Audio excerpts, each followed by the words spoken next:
तर संसदेच्या या पावसाळी अधिवेशनासंदर्भात विरोधी पक्षानं नीट पेपरफुटी राम मंदिर दानचोरीबाबत स्थगन प्रस्ताव दिलाय। काँग्रेसचे खासदार मणिकम टागोर यांनी नीट पेपरफुटी प्रकरणात स्थगन प्रस्ताव दिलाय। लोकसभेत चर्चा घडवून आणण्यासाठी त्यांनी आज स्थगन प्रस्ताव मांडलाय।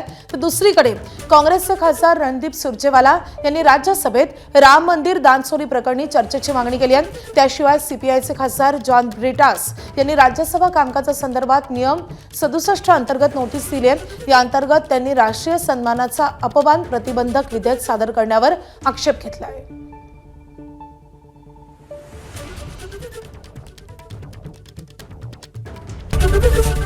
एबीपी माझा, उघडा डोळे बघा नीट।